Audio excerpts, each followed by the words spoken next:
it away from that claw separation, and then trunk separation will occur in about a minute and a half. So yeah, that trunk, like we said before, is the unpressurized section. That's where we can store cargo that is able to be exposed to the vacuum of space. And of course, the astronauts are in the pressurized section. But that heat shield is located at the bottom of the pressurized section. So it's currently being covered up by that trunk. So we'll separate the trunk to expose that heat shield. Another important thing to note is when we do claw separation, we're separating those umbilicals that connect the trunk to the pressurized section or the actual Dragon capsule where the astronauts are. So the solar cells that are wrapped around the trunk, those will of course be detached, and once we dispose of the trunk, Dragon itself will be on internal battery power. Yeah, so pretty exciting. All of this, as you mentioned, Leah, it's been 18 hours of progress. But at this point in time, to prepare for the upcoming events, right now the Dragon spacecraft is doing a couple of things autonomously, meaning it's doing it on its own. It's isolating the thermal control system fluid loops from the radiator. This system is what will help keep the internal temperature of Dragon very comfortable for Nicole, Josh, Koichi, and Anna during that re-entry phase. Dragon is also initiating separation of the claw mechanism. Like I said, that's coming up in about 10 seconds or so. And that will terminate, like Leah just said, that data, the power, and the fluid connections between the capsule and the trunk. So we're standing by to listen for the call out for trunk separation. And I got one update that we are in the proper attitude for that trunk separation. So Awesome. Just one more of those checks that we were standing by to hear.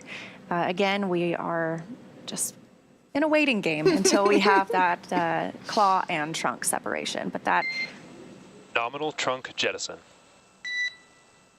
All right, there's that call. Great news. Right on time. Dragon's copy. So as you can hear, that, like we mentioned, is the core calling out to the crew. They report that they copy because they're able to keep track of it on those crew displays that we could see over their shoulders.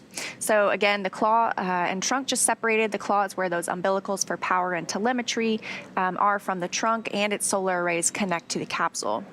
So now that they've disconnected, again, Dragon is exclusively on battery power. And we just additionally got that confirmation of successful trunk jettison as well, coming right on time at about 5:06 p.m. Pacific.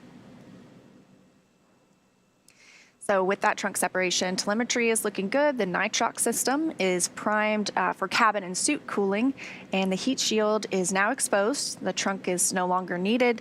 That is setting us up for our deorbit burn here coming up, scheduled to start at 5:11 p.m. Pacific time. Again, we anticipate that will last about 11 minutes.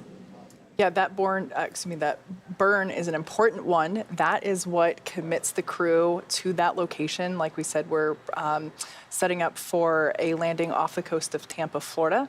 And it's that deorbit burn that is the final burn that Dragon performs to really re-enter the Earth's atmosphere. Now, up next, we have the final steps that Dragon will perform prior to re-entry, the slew or maneuver to deorbit burn attitude and the deorbit burn itself. Leah, you did indicate that that attitude was correct and that we're gonna start that deorbit burn soon. That will be the last time that the forward Dracos, which are the four thrusters located on top of the vehicle near the nose cone, it's the last time that those will ignite.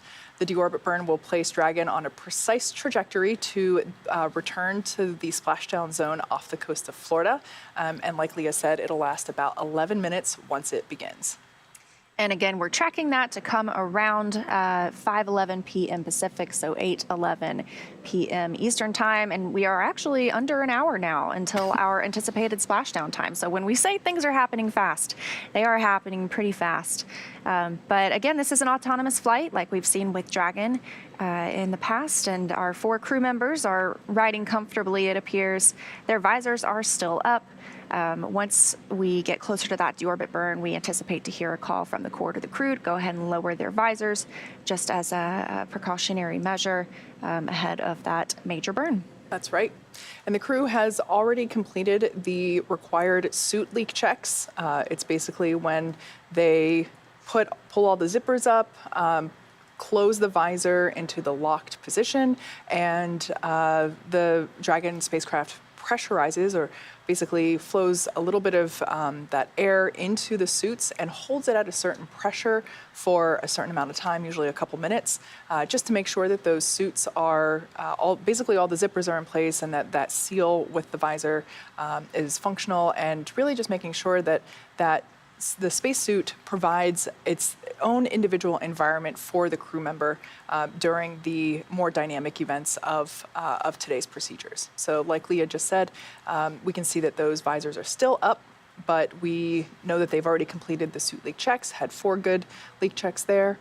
This is also a great shot because you can see the tablet on Commander Nicole Mann's leg. So those are the tablets that are used for monitoring Dragon's progress and the different statuses and states that the vehicle is in. It's also what they use to log the consumables during flight. So we talked before about that period of time where the crew is off duty. They can do whatever they want to do. And as you can imagine, staying hydrated is important, and they use those tablets to track how much water they drank and out of which water bottle it was. So it's just helping to make sure that everything is accounted for. Like we said, we're coming up to the deorbit burn. We're about 5 seconds away from that burn start.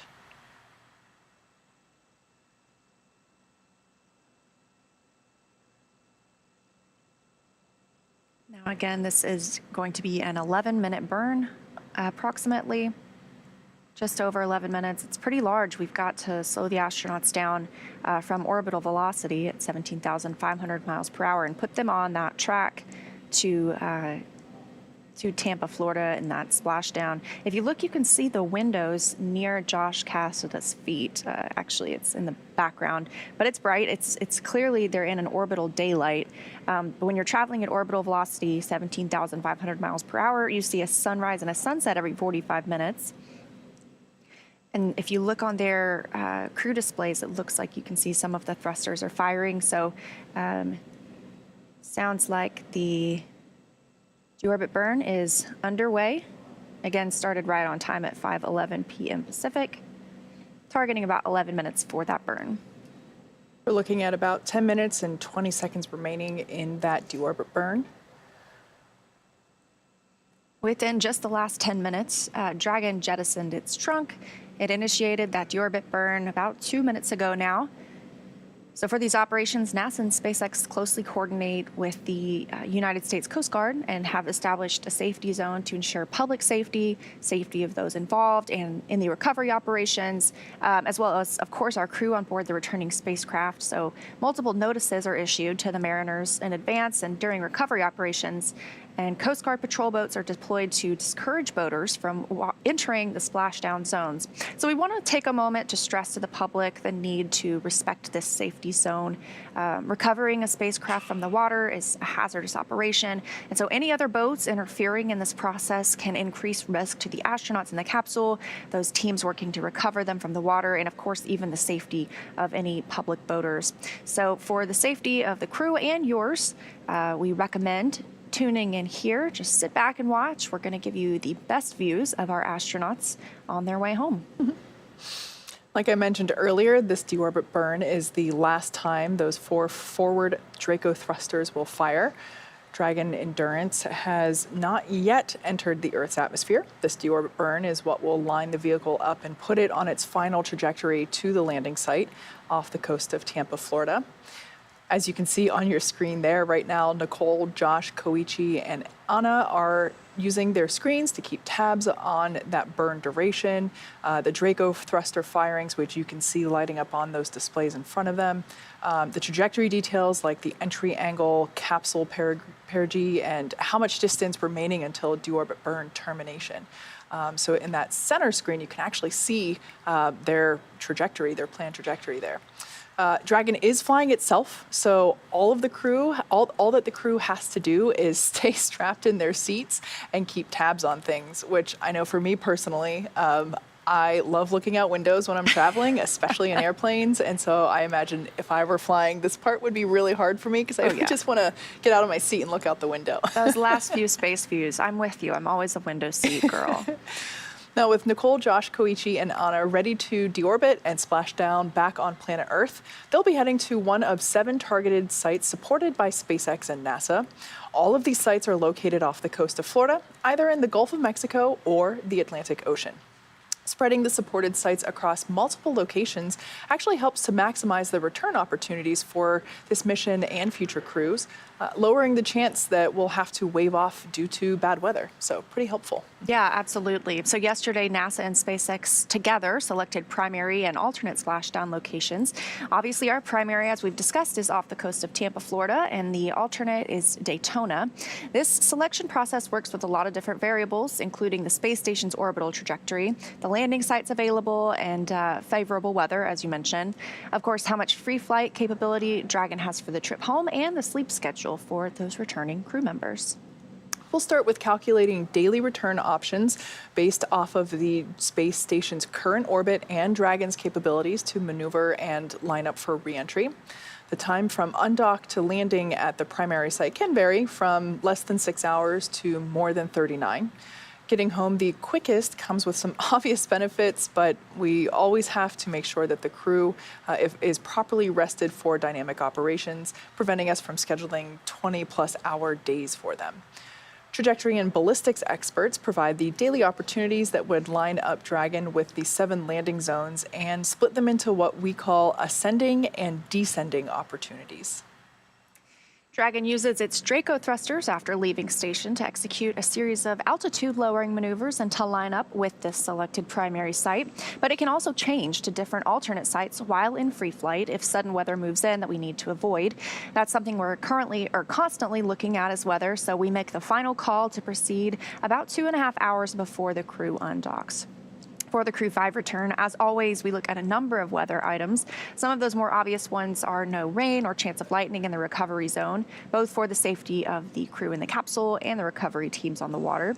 We're also looking for wind speeds less than 15 feet per second, or about 10 miles per hour, and relatively calm seas so we can safely execute recovery operations, which includes landing a helicopter on the recovery ship to fly Nicole, Josh, Koichi, and Anna back to Florida.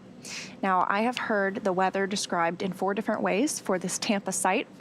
I've heard go, very go, home run, and stupendous. So it sounds like they have a pretty nice landing site waiting for them today. I think one time we also got super go. Oh, wow. That's another level. So once Dragon began flying free yesterday, there were a number of additional checkpoints to either proceed toward the primary site, head to the alternate, or select a new zone based on real-time weather data. These checks happened all the way up until we are in the final hours before the deorbit burn, which started about 6 minutes ago. That's this last burn in the trip home, and it commits the Dragon capsule to re-entering the Earth's atmosphere.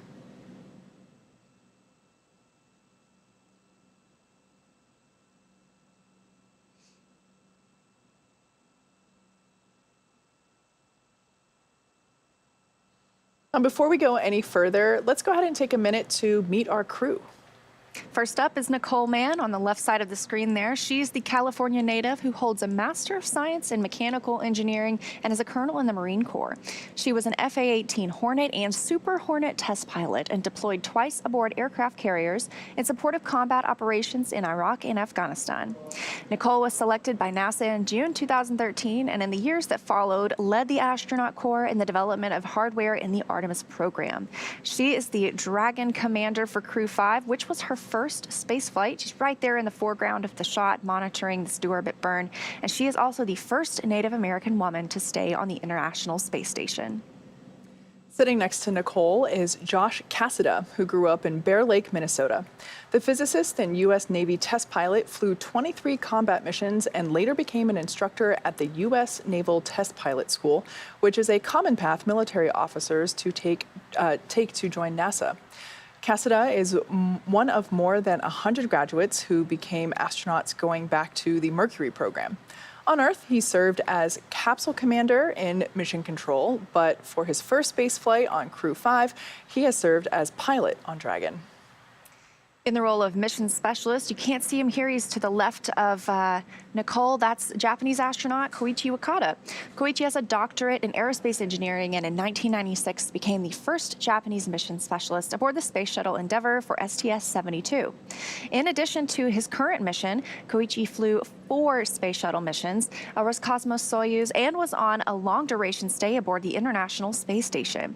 And just on March 6th, just a few days ago, Koichi reached his 500th day in space. Wow, that's pretty incredible. The second mission specialist is Roscosmos cosmonaut Anna Kikina. She graduated from the this is a tough one, Novosibirsk State Academy of Water Transport in 2006.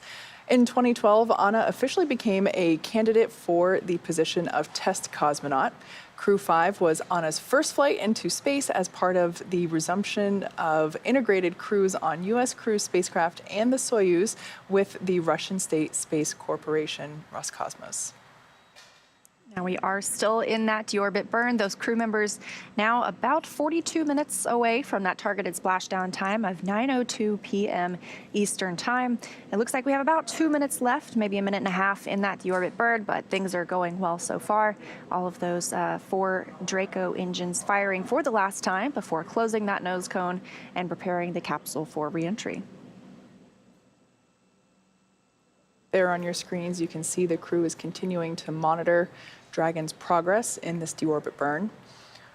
We have about a minute and a half, 1 minute and 31 seconds to be exact, remaining in this burn. As you can see with those displays, there's a small set of physical buttons that the crew can use for emergency situations. And then the displays are touchscreen, which has more features that they can use in flight, in addition to the tablets that are on their legs. You can see Nicole's there on her left leg. We can also see a good shot of the control panel for the seats themselves. That's where the mic volume and the push-to-talk button is also located for the crew to use. And I believe that's also where the crew cabin light button is located. So just like an airplane, everybody has their own personal window, or excuse me, personal light that they can use. The reading light. To read, exactly. There's also USB ports in the Dragon capsule as well. That's convenient. Yeah, not on the chairs. It's kind of like above their head, so they can't really reach them while in flight, but certainly useful during the opportunities where they don't have to be in their seats and can charge up those tablets that they use. Now, continuing to monitor, again, we are in the deorbit burn and should be wrapping up here very shortly.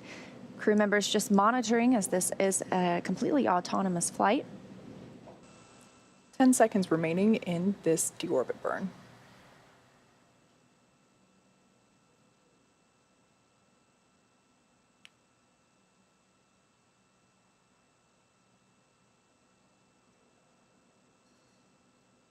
That deorbit burn is... Deorbit burn complete. Performance nominal. Nose cone closure initiated. Dragon copy. Just what we wanted to hear. Deorbit burn is complete. Nominal is always the word we're looking for. And so with that complete, next up is closure of the nose cone, since we won't be using those Draco thrusters anymore. That's right. That nose cone is what protects those Draco thrusters, as well as that forward hatch, which is the hatch that the crew, of course, used to dock to the space station and get in and out of Dragon while it was docked on station. That side hatch is what they will be using, or the side hatch, which is on the side of Dragon, is what they will be using to get out of the capsule after splashdown, but not that forward hatch, which is what is being covered up now or what will be covered up as we step into nose cone closure. Wow. And there we can see a live view of that nose cone closing on Dragon Endurance.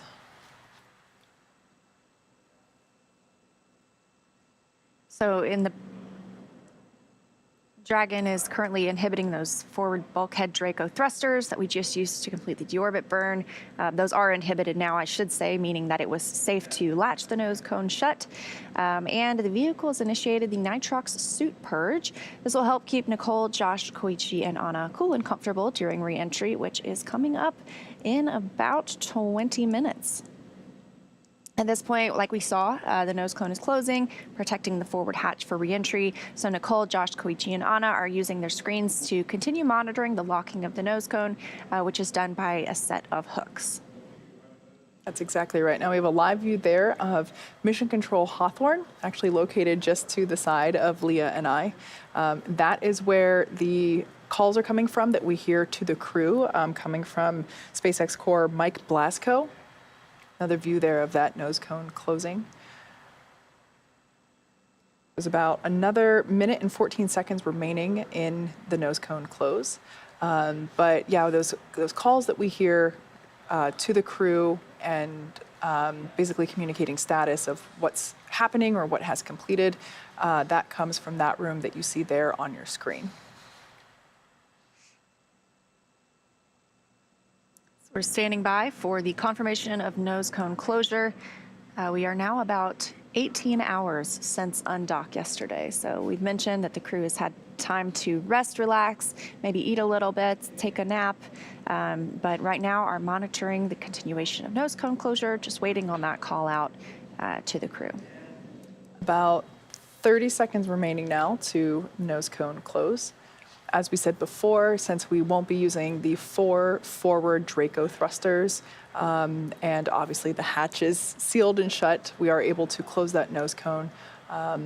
It's an important step because ultimately this is the, now that the trunk has been separated, this is the last major physical change that Dragon will undergo prior to deorbit burn.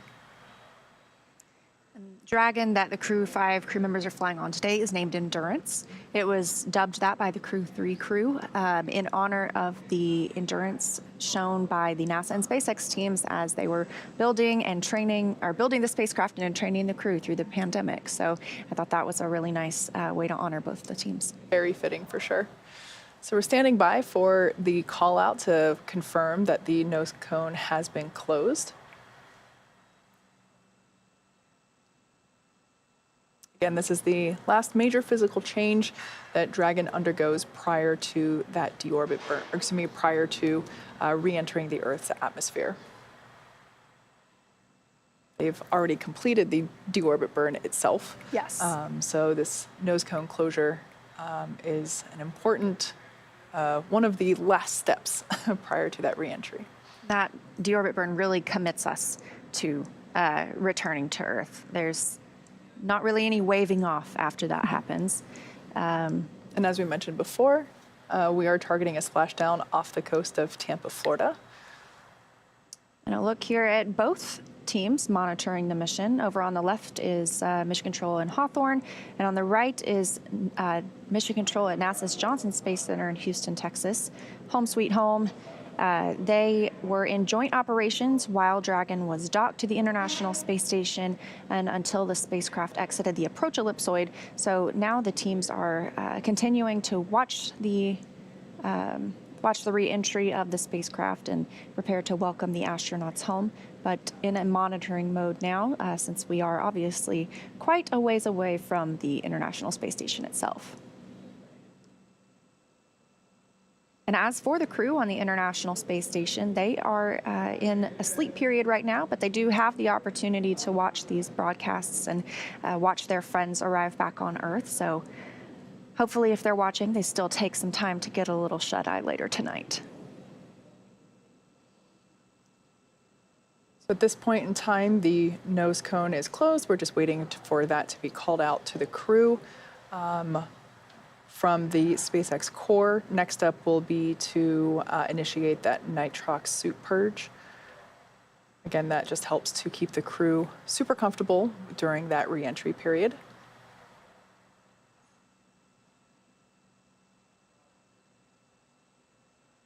And then coming up a little bit later tonight, around 5:50 p.m. Pacific time, that's when the entry of the spacecraft will begin. And during that time, we anticipate to lose communication with the spacecraft as plasma is building up around it. It is traveling through the atmosphere.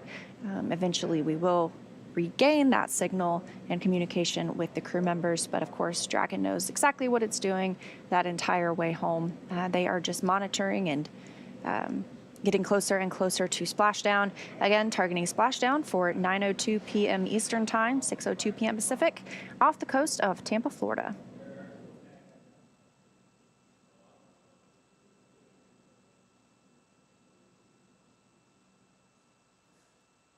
Nose cone closure continues. It looks like the first set of hooks is closed and the second set is closing as we speak.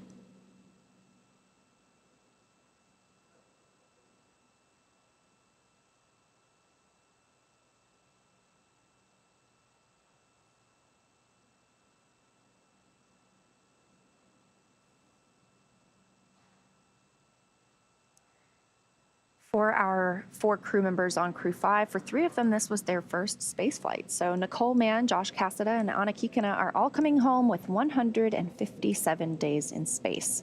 As we mentioned earlier, Koichi Wakata this is his 5th space flight. So he is coming home with a total of 505 days in space.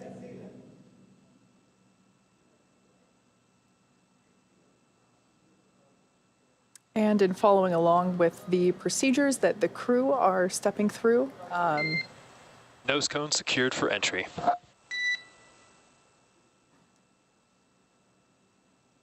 Dragon copies.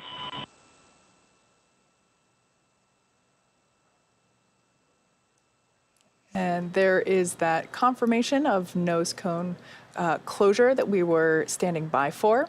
Now, as we begin the second half of entry, Dragon is now beginning to inject that cooled nitrox or nitrogen-oxygen mixture into the air being delivered to the suits worn by Nicole, Josh, Koichi, and Anna. Again, that's what will allow the crew to remain super comfortable while the external temperatures reach 3,500 degrees Fahrenheit, so a little warm on the outside. That heat shield is pointing forward, leading the capsule to the landing site. And speaking of the heat shield, Dragon's primary heat shield is comprised of PICA 3.0, which stands for Phenolic Impregnated Carbon Ablator. The first generation PICA was actually first developed by NASA for studying and sampling comets within our solar system. Yeah, so SpaceX partnered with NASA to develop PICA X, which was the second generation product used on all Dragon 1 commercial resupply missions that successfully resupplied the station on on 20 missions. PICA 3.0 was developed specifically for use on Dragon 2 crew and cargo spacecraft with enhanced structural and thermal properties that optimized the heat shield and drove down the cost and mass. The remainder of Dragon capsule is composed primarily of a SpaceX proprietary ablative material. It's another class of thermal protection, which is lighter weight versus PICA and protects the underlying composite structure during that reentry to ensure that the structural capabilities are maintained.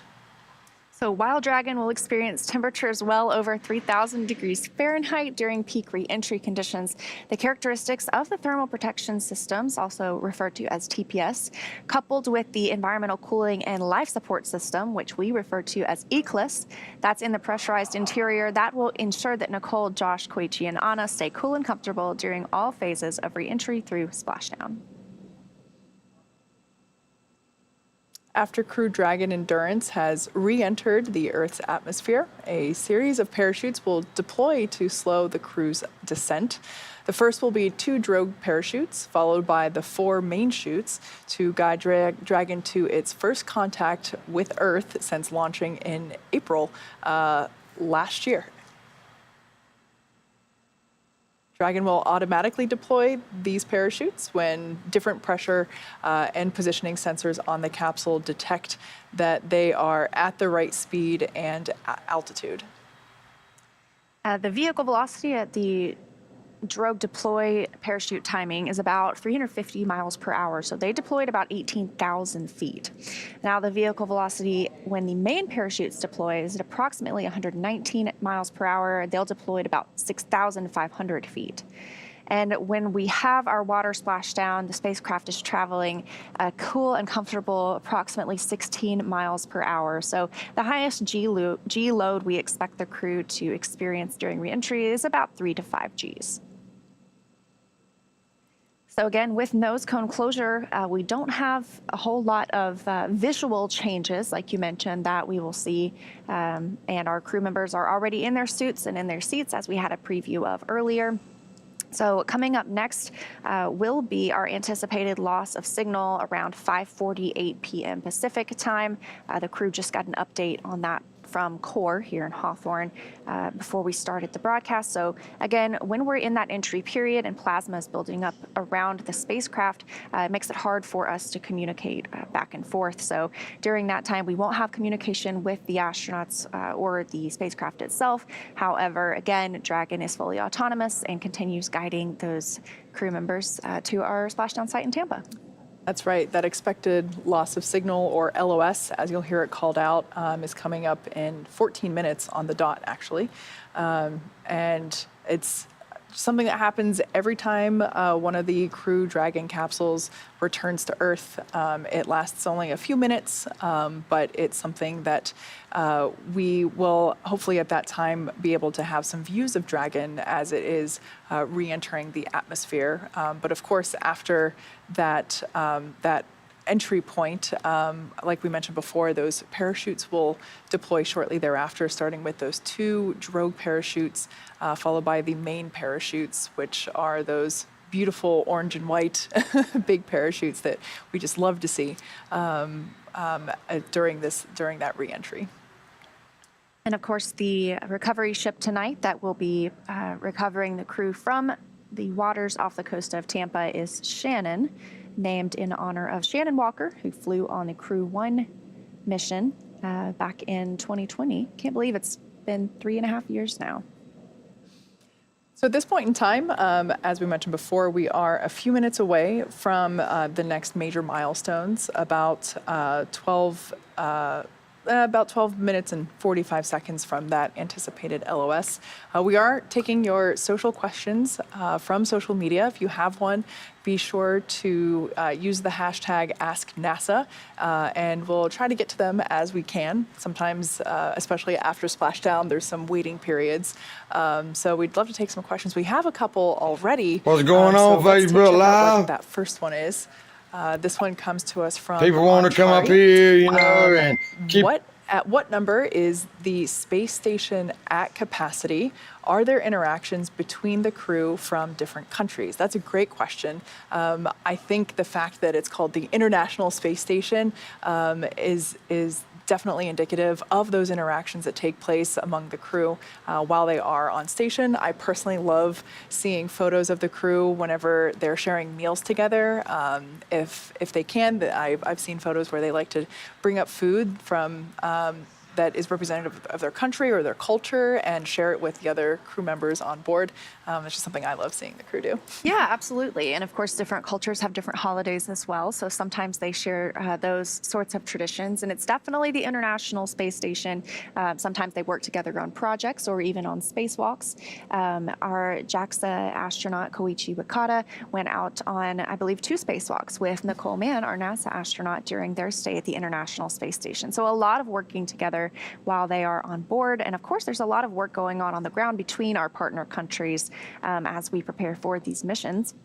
And the question also was a limit to the number of people on the International Space Station. So for the past week, we had 11 people on the space station. Sounds cozy. It does. It sounds a little cozy, but the space station is also pretty big. And twice it has housed 13 people. So I don't know that there is a max limit that we have established or determined at this time, but we've seen 13 a couple of times before, and we just wrapped up a full house of 11. Let's take a look at another one coming to us from Jiu-Jitsu Panda. I love that. Can the astronauts work out or exercise on the space station? Thank you ahead of time. Absolutely. In fact, they have to, right? Yes. It's required in order to maintain their health, maintain their bone density, which ultimately, keeps them working efficiently while they are on station. But it's also part of the study of how microgravity impacts the human body in terms of, hey, if you do this exercise, what is the result? Are you still maintaining the level of health necessary. Yeah, absolutely. And they have a few different exercise machines on the space station. So I was talking with Shiva. There's a treadmill that you have to kind of wear a belt, and it's hooked to the treadmill itself, so that as you're running, you're not kind of floating off with every step you take. There's also a stationary bike, and then there's also the advanced resistive exercise device. We call it ARED.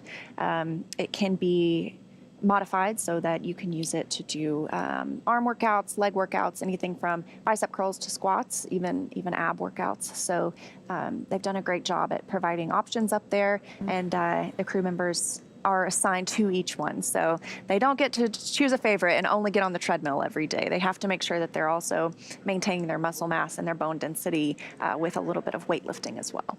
One thing that I never took into consideration until I heard it called out during the Crew 6 docking period was basically the Capcom at Mission Control in Houston, I think, was talking to Josh Cassada. I can't quite remember, but it was speaking to one of the astronauts on station and basically told them, hey, you can't do your workout as scheduled because we're about to dock Crew 6, and just the vibrations created from the exercise in the space station, even though it is a really big floating laboratory, it's not floating, orbiting, it was, I never really thought that it had that much of an impact to other things until we heard that call out during that docking where we were right about to dock, and it was basically like, hey, hold off on your scheduled exercise for right now. Right. We heard that yesterday as well before undock. So just want to mitigate any of those things that might impart loads on the International Space Station when you're in a dynamic event like a docking or an undocking. Just want to mitigate any. But of course, they do try and schedule their workouts around those times. Yeah. Let's take a look at another question. We have a couple minutes here, about 7.5 minutes until that loss of signal. SpaceX Dragon, all crew, satchels are secure, restraints tightened, the visors are down. Dragon, we copy. Visors are down, restraints are tight, and tablets and satchels and loose items are secured.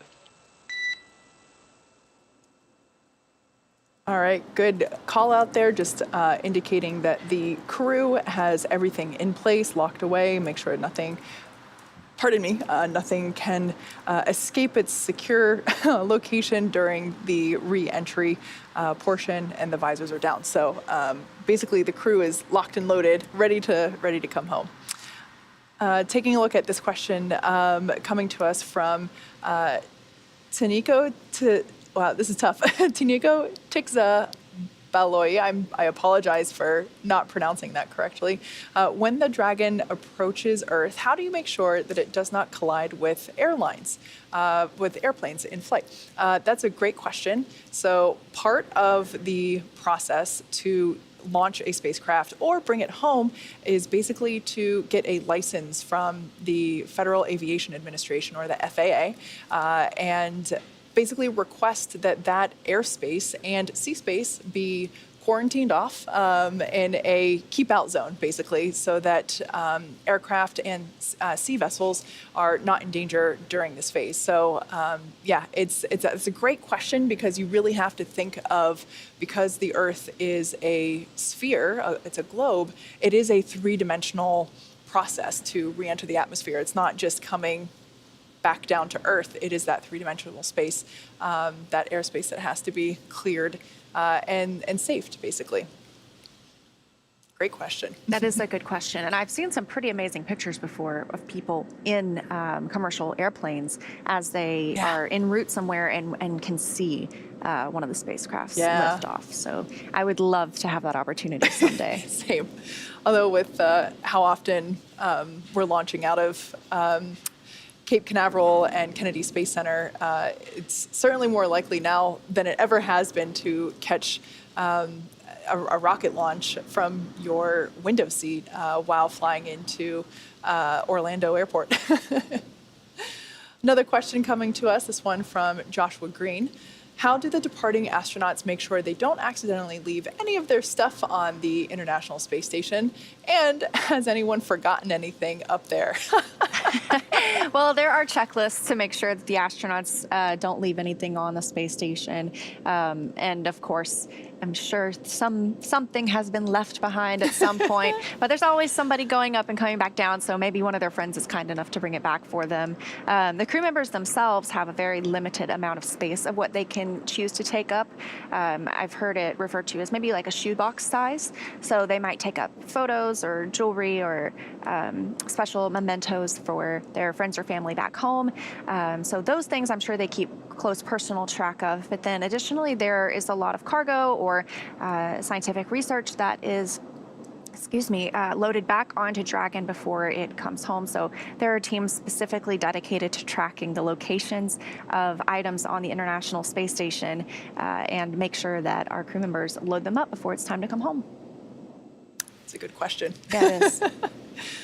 Next one coming to us from Sooner Source. My son Dex would like to know how fast the capsule is going when it hits the water. Oh, that's actually a really great question. I'll back up first. When the capsule is on station and when it departs the space station, it's going 17,500 miles per hour or thereabout. Yes. It's going really, really fast. And then we do that deorbit burn, which helps to slow the vehicle down significantly. But at that point in time, it's still going, I want to say it's about 500 miles per hour as it re-enters the atmosphere.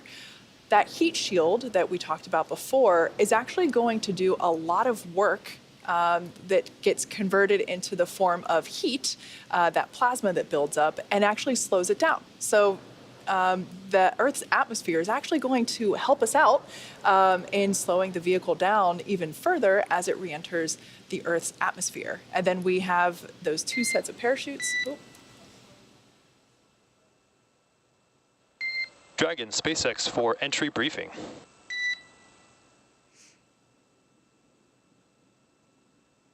Go for Dragon.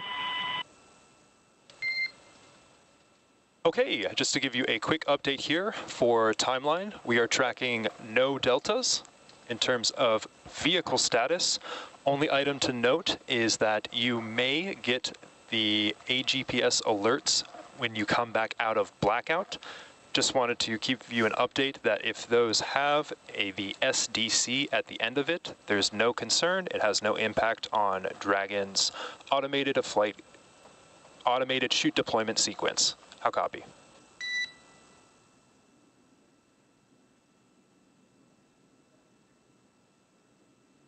Okay, copy. We may get the APGS alerts if it's got Sierra Delta Charlie. That's no impact. Those are good words. Other than that, the weather's still looking good, and we're looking forward to getting you home shortly. Expected blackout time is in approximately 2 minutes or so. We'll see you on the other side at 0156 Zulu.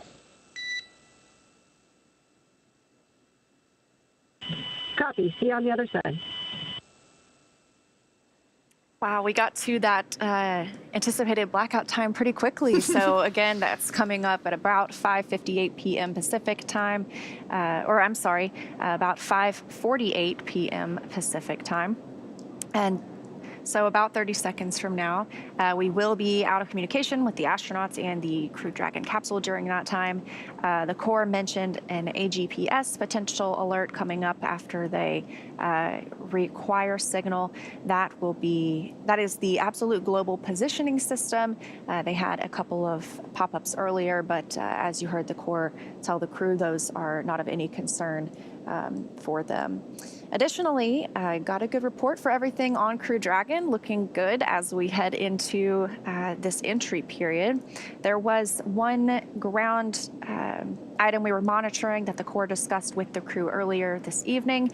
The WB-57 will not be available due to a technical issue. Of course, this has no impact on the operations. It isn't necessary for return. Everything continues to go very smoothly. The main purpose that we fly the WB-57 is to collect engineering imagery in addition to what we get from the cameras on the boat. So we will have those cameras on the boat, keeping their eyes out to spot our crew members as soon as they re-enter the Earth's atmosphere. That's right. Now, after Crew Dragon Endurance has re-entered the Earth's atmosphere, a series of parachutes will deploy to slow the crew's descent.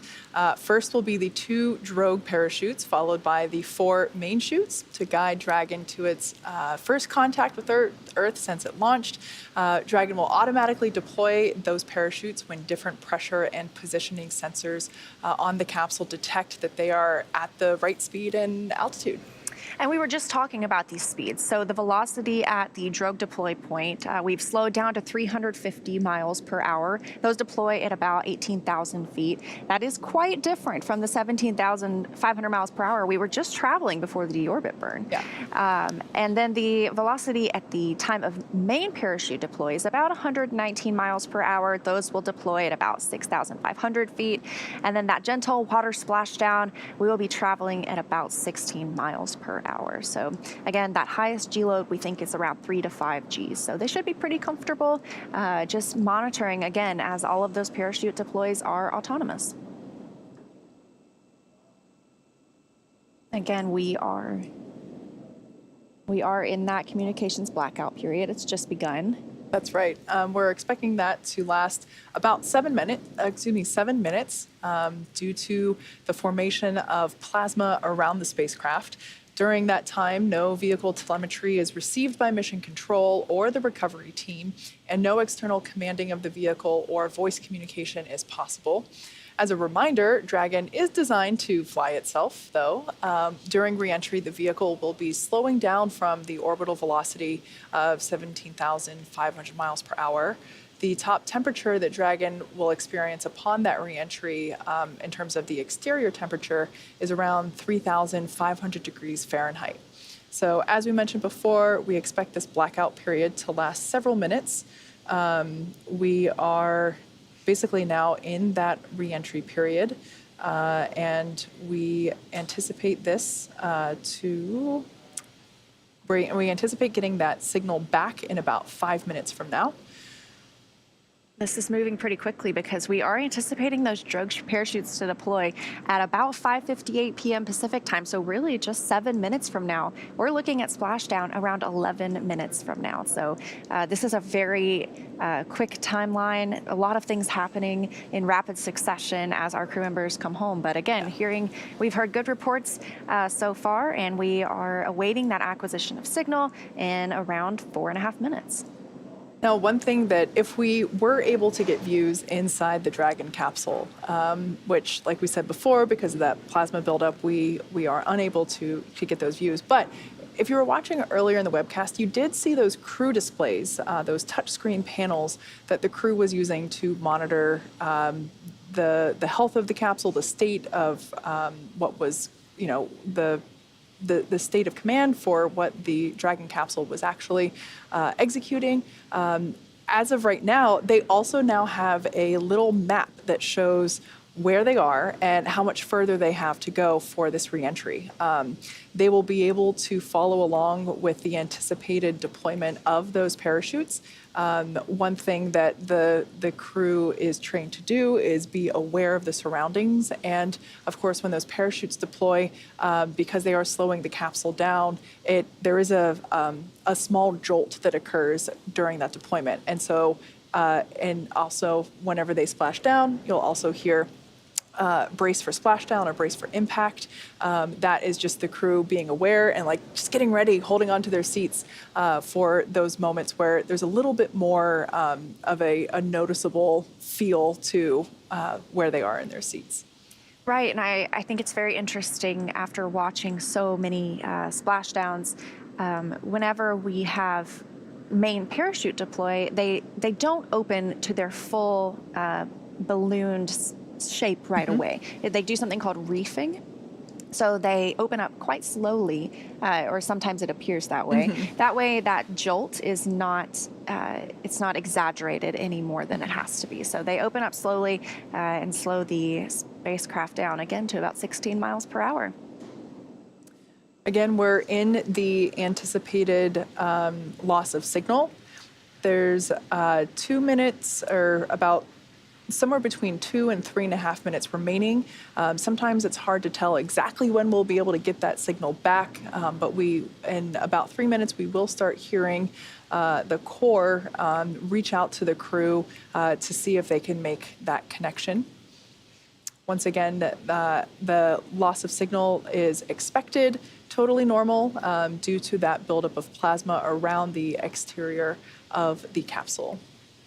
And we also have our recovery teams already on site, already on Shannon, the SpaceX recovery ship, and that is waiting off the coast of Tampa. Some of those team members arrived by helicopter. We have one of our NASA public affairs officers also on. And there's our first view of the Crew 5 crew in Dragon Endurance re-entering the Earth's atmosphere.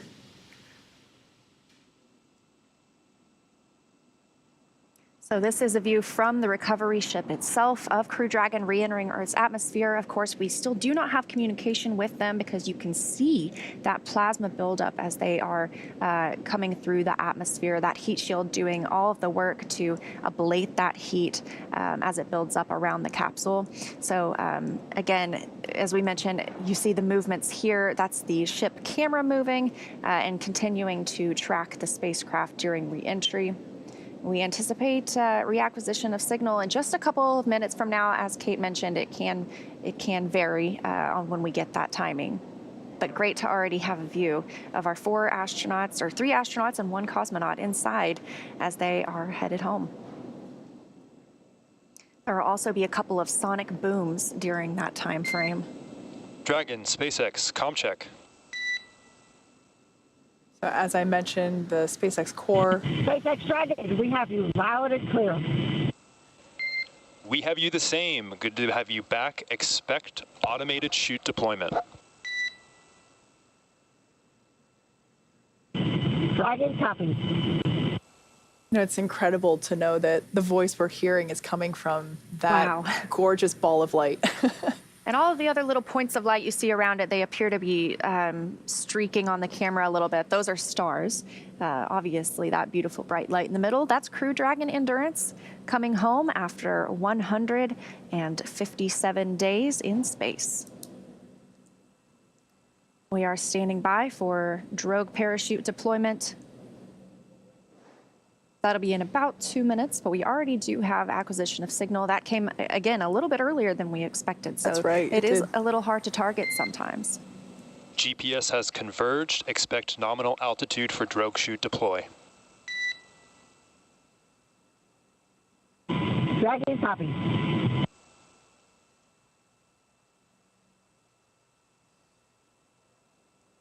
Again, that point of light in the center of your screen, that is Dragon Endurance.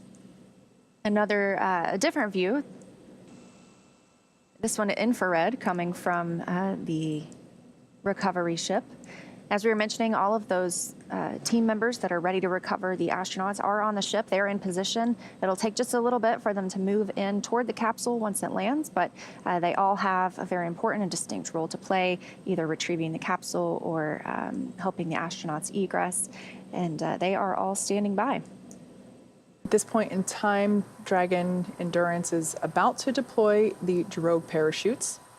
Those automatically deploy around the 18,000 foot mark, and the capsule's going about 350 miles per hour.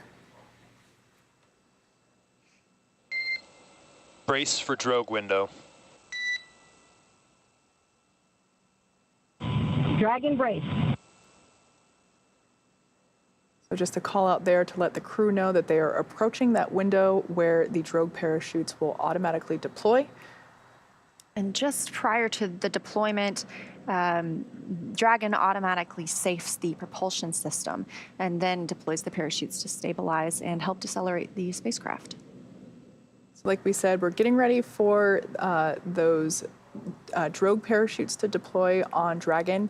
That occurs automatically when it's about 18,000 feet above the ocean surface. And the capsule is going roughly 350 miles per hour.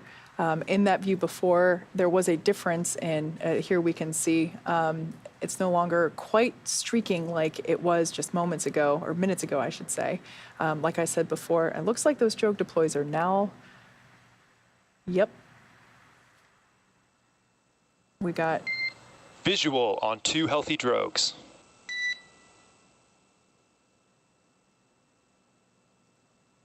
Dragon copy. As you can see with that infrared view, we have 2 healthy drogue parachutes on Dragon. There's a view from Dragon looking up at the drogue chutes. Those will remain attached to the spacecraft until they help deploy the main parachutes, coming up in just a few moments. Again, these views coming to us from the recovery ship standing by to recover our crew members once they splash down. Looks like we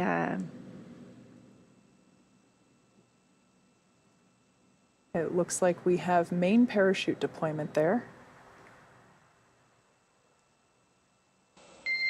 Main chute descent rate nominal.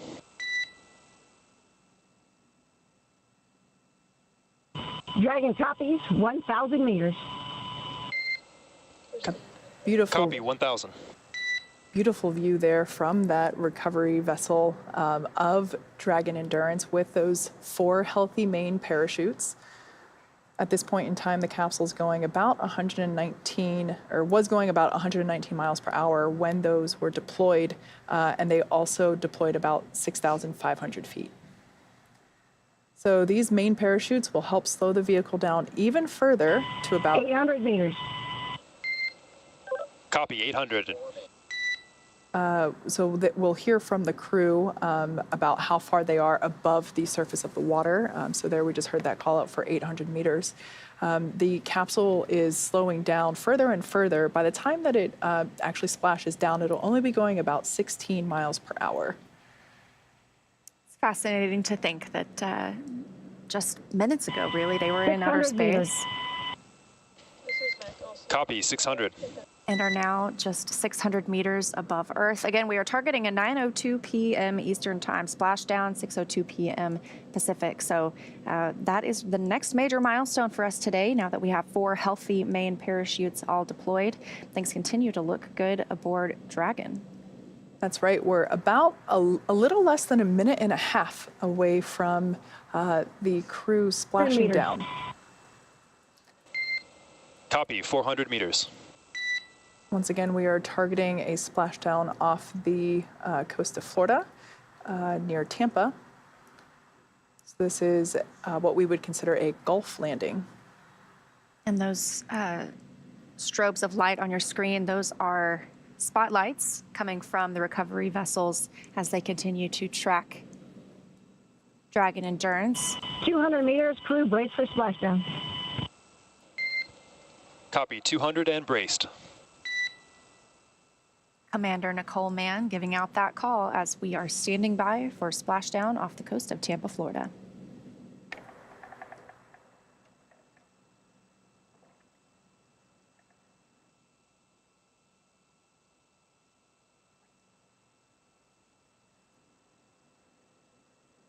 There we can see the water surface.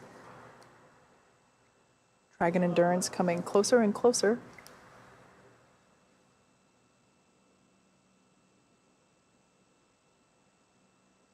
And as you just saw, splashdown of Crew 5. 157 days in space. SpaceX Dragon splashdown. Names have been released. Copy, Dragon. We concur with splashdown and mains released. Dragon Endurance, on behalf of SpaceX, welcome home. As you can see on your screen, visual confirmation for splashdown. Thank you, SpaceX. That was one heck of a ride. We're happy to be home. Looking forward to next time. Dragon Endurance has returned home, and NASA astronauts Nicole Mann and Josh Cassada, JAXA astronaut Koichi Wakata, and Roscosmos cosmonaut Anna Kikina are back on Earth after an approximately 19-hour return journey from space. The SpaceX recovery ship and team has been waiting for Dragon's splashdown, and now, as you can see, they're making their way to that splashdown location. Right, and these teams have been ready and been waiting about 3 nautical miles away, so it'll take them around 30 minutes to make their way to Nicole, Josh, Koichi, and Anna inside Dragon. We will be listening for Mission Control Hawthorne to give the go for the safe approach now that we have Splashdown. There are several different roles. There is an approach boat that will begin inspections. They want to make sure that there aren't any hypergols, monomethyl hydrogen, and nitrogen tetroxide still lingering around the spacecraft. That way it is safe for the teams to move in even closer and retrieve it.